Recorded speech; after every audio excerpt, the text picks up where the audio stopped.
وطبيبنا وطبيب أرواحنا وحبيبنا وحبيب ربنا محمدا عبد الله ورسوله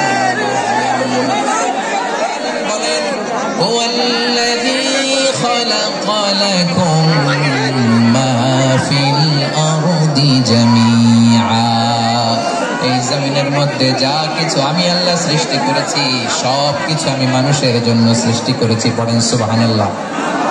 ওয়াল্লাযী খালাকা লাকুম মা ফিল আরদি জামিআ, যা আছে সব আমাদের জন্য, সব আমাদেরকে সার্ভিস দেওয়ার জন্য, আমাদের উপকারের জন্য, আমাদের কল্যাণের জন্য। আওয়াজ করে সবাই পড়ুন আল্লাহু আকবার। আল্লাহু আকবার। অন্য আয়াতে আল্লাহ বললেন ওয়াসাখখারা লাকুম মা ফিস সামাওয়াতি ওয়া মা ফিল আরদি জামিআন মিন ইন্না ফি যালিকা লাআয়াতিন। যেখানে যায় এখানে ধাক্কা ধাক্কি, মারামারি, গায়ের উপরে কাঁধের উপরে শাউটিং, অনেক গুরুত্বপূর্ণ কথা পয়েন্ট করে নিয়ে আসে যে বলবো, এই শাউট করার কারণে প্রোগ্রামটাই নষ্ট করে দেয়। আসছে আমার ভালোবাসা দেখাইতে, প্রোগ্রামটাই শেষ করে দিয়ে চলে যায়। স্টপ। আবার কথা বল, স্টপ। ওকে। হুনাইনের যুদ্ধে 8ম হিজরি, কত হিজরি সবাই বলেন না একটু, কত হিজরি? 8ম হিজরিতে হুনাইনের যুদ্ধে রাসূল সাল্লাল্লাহু আলাইহি ওয়াসাল্লাম ফিরে আসতেছেন মদিনায়। পথিমধ্যে বেলাল রাদিয়াল্লাহু তাআলা আনহু আযান দিচ্ছেন। কি দিচ্ছেন? আযান। তো পাশে ছিল মুশরিকদের একটা পল্লী, কিছু মুশরিক তরুণ, কিছু অমুসলিম কিশোর, তারা আযানকে ব্যঙ্গ করতেছে।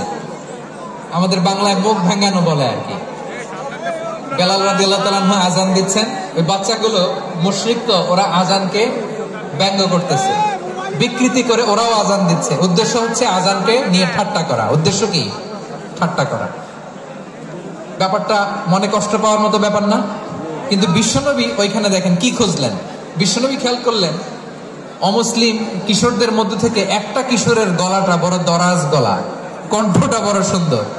খেয়াল করে দেখলেন যে কিছু কিশোর বেলালের আযানকে ব্যঙ্গ করে, বিকৃতি করে, কিন্তু একজনের কণ্ঠ দেখতে পাচ্ছেন না এত দূরে, কিন্তু কণ্ঠটা বড় সুন্দর, দরাজ গলা। বিশ্বনবী সাহাবীদেরকে বললেন ধরো, এগুলারে ধরো।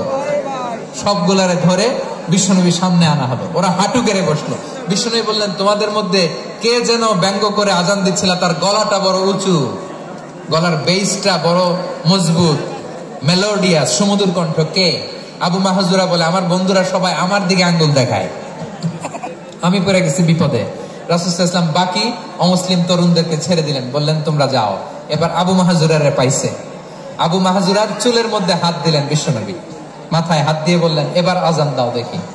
আবু মাহজুরা বলে আমি তো আযান দিতে জানি না, কারণ আমি তো বেলাল একটা শুইনা দিছি, আমার তো মুখস্থ নাই, আমি তো আযান দিতে জানি না। বিশ্বনবী বললেন জানো না, তাহলে আসো আমি তোমারে শিখাই দেই। সুবহানাল্লাহ পড়ো। আবু মাহজুরা হাঁটু গেড়ে বসে, বিশ্বনবীর মোবারক হাত আবু মাহজুরার চুলের মধ্যে। বিশ্বনবী আযানের মুআল্লিম আবু মাহজুরাকে বলতেছে ঠিক আছে তোমারে শিখাই দিচ্ছি, আমি যা যা বলবো আমার সাথে সাথে বলো, পারবা? আবু মাহজুরা বলে পারবো। বিশ্বনবী আযান দিচ্ছেন মাথায় হাত দিয়ে, আল্লাহু আকবার,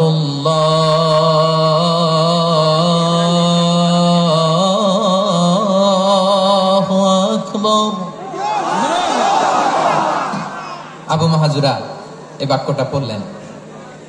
বিশ্বনবী দ্বিতীয় বাক্য পড়তে আরম্ভ করলেন, আল্লাহু আকবার,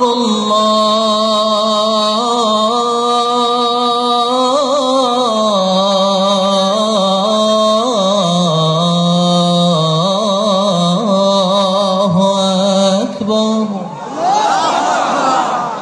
আবু মাহজুরা এই বাক্যটা বললেন। বিশ্বনবী আবু মাহজুরার মাথার মধ্যে হাত দিয়ে তৃতীয় বাক্য বললেন, আশহাদু আল্লা ইলাহা ইল্লাল্লাহ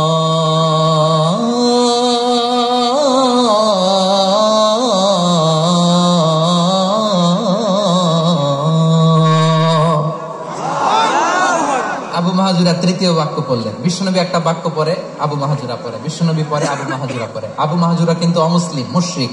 আবু মাহাজুরা বলে, এক একটা বাক্য পড়ি আমার কলিজাটা গলে ঠান্ডা হয়ে যায়। এতদিন মোহাম্মদকে গালি দিতাম, এখন মোহাম্মদ আমার মাথায় যখন হাত রাখছে আমার সারা শরীর ঠান্ডা হয়ে গেছে। বিশ্বনবী আজান শেখাচ্ছেন, একটা একটা বাক্য পড়ে আবু মাহাজুরাও পড়ে, বিশ্বনবী পড়ে আবু মাহাজুরাও পড়ে। পুরো বাক্যগুলো যখন শেষ, আজান শেষ, আবু মাহাজুরাও যখন পুরো আজান পড়লেন, আবু মাহাজুরা বললেন, এতদিন মোহাম্মদের চেহারা দেখলে আমার ঘৃণা লাগতো, আজ থেকে মোহাম্মদের চেহারার চেয়ে প্রিয় চেহারা আমার কাছে নাই। আবু মাহাজুরা বললেন, ও মুহাম্মদ, আজানের বাক্য তো আপনি আমারে শেখালেন, এখানেই শেষ করবেন না, আপনি আমারে পড়ায় দেন লা ইলাহা ইল্লাল্লাহু মুহাম্মাদুর রাসূলুল্লাহ সাল্লাল্লাহু আলাইহি ওয়াসাল্লাম। বিশ্বনবীর সাথে দাঁড়িয়ে উনি শাহাদা পড়ে মুসলমান হয়ে গেলেন। এবার আবু মাহাজুরা বলে, ইয়া রাসূলুল্লাহ, ইয়া হাবিবাল্লাহ, আমি মুমিন হয়েছি, মুসলমান হয়েছি, আপনার কাছ থেকে আজান শিখার সৌভাগ্য আমি লাভ করেছি নবী। আমার কণ্ঠের বড় তারিফ করেছেন আপনি, আমার আজানকে আপনি পছন্দ করেছেন। একটা জিনিস আপনার কাছে চাই, আপনি আমাকে মক্কার মসজিদুল হারামের মুয়াজ্জিন হিসেবে অ্যাপয়েন্ট করে দেন। বিষ্ণু ইসলাম বললেন, যাও আবু মাহজুরা, আমি তোমাকে পৃথিবীর শ্রেষ্ঠতম মসজিদ মক্কার মসজিদুল হারামের মুয়াজ্জিন হিসেবে অ্যাপয়েন্ট করে দিলাম। দেখছেন কিভাবে ট্যালেন্ট হান্টিং করতে হয়, কিভাবে হিউম্যান রিসোর্স মানব সম্পদকে ব্যবহার করতে হয়। আসছিল আজানকে ভেঙাইতে, আসছিল কেন? আজানকে ব্যঙ্গ করার জন্য, বিকৃত করার জন্য। আজানকে বিকৃত করতে যে ইসলামের সবচেয়ে কোন বুদ্ধিকে, তার কোন মতামতকে সে সেখানে আর দাঁড় করাবার চেষ্টা করবে না। এটা একজন